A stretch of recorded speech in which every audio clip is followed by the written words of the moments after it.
নিজের মেয়ে সকালে ঘুম থেকে ওঠে 11টা, ওইটা সমস্যা নাই। বৌমা কেন উঠলো না, ওইখানেই ঝামেলা আছে না নাই?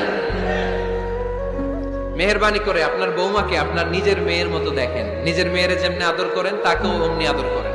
আপনার বৌমারে যদি আপনি কষ্ট দেন, মনে রাখবেন আপনার নিজের মেয়েটাও আরেকবারের বউ হয়ে কয়েকদিন পরে যাবে। আপনি যা যা করবেন আপনার মেয়েকেও তারা ওই রকম কষ্ট দিয়ে বাড়িতে ফিরিয়ে দিবে। চিল্লায় বলেন ঠিক কিনা? খবরদার, টিট ফর ট্যাট। ইট্টি মারলে পাটকেলটি খেতে হয়। এজন্য শাশুড়ি আম্মা জানারা যারা আছেন, বৌমার সাথে খারাপ আচরণ করবেন না মেহেরবানি করে। তাকে আপনি কষ্ট দিলে আপনার নিজের মেয়েটাও আরেক বাড়ির বৌমা হবে, সেও ওই বাড়িতে এই কষ্টগুলো ভোগ করবে। এগুলো যখন আপনি শুনবেন তখন আপনার চোখ দিয়ে পানি পড়বে কি পড়বে না?